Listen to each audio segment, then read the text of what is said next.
ஏன்னா தொடர்ந்து பிஜேபி வைக்கக்கூடிய குற்றச்சாட்டு தமிழக ஊடகங்கள் அனைத்தும் திமுக பக்கம் இருக்குன்னு ஒரு குற்றச்சாட்டு எல்லாருமே வைக்கிறாங்க. இது உண்மையா? இல்லை, அது ஒரு சந்தேகம் இருக்குது. ஏன்னா அவங்க ஒரு அமைப்பை உருவாக்கிட்டு அந்த அமைப்பின் மூலமாக எல்லா ஊடகங்களையும் கண்ட்ரோல் பண்ணுறாங்க அப்படிங்கிற ஒரு குற்றச்சாட்டு இருந்துக்கிட்டே இருக்குது.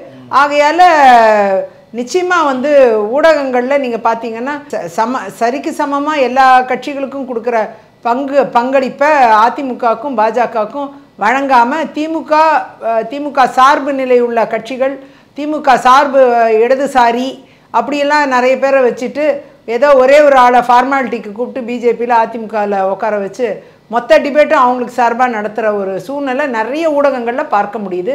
இது ரொம்ப தவறான ஒன்று. தேர்தல் களம் ஜனநாயகத்தில் மீடியாங்கிறது ஒரு 4வது தூண்.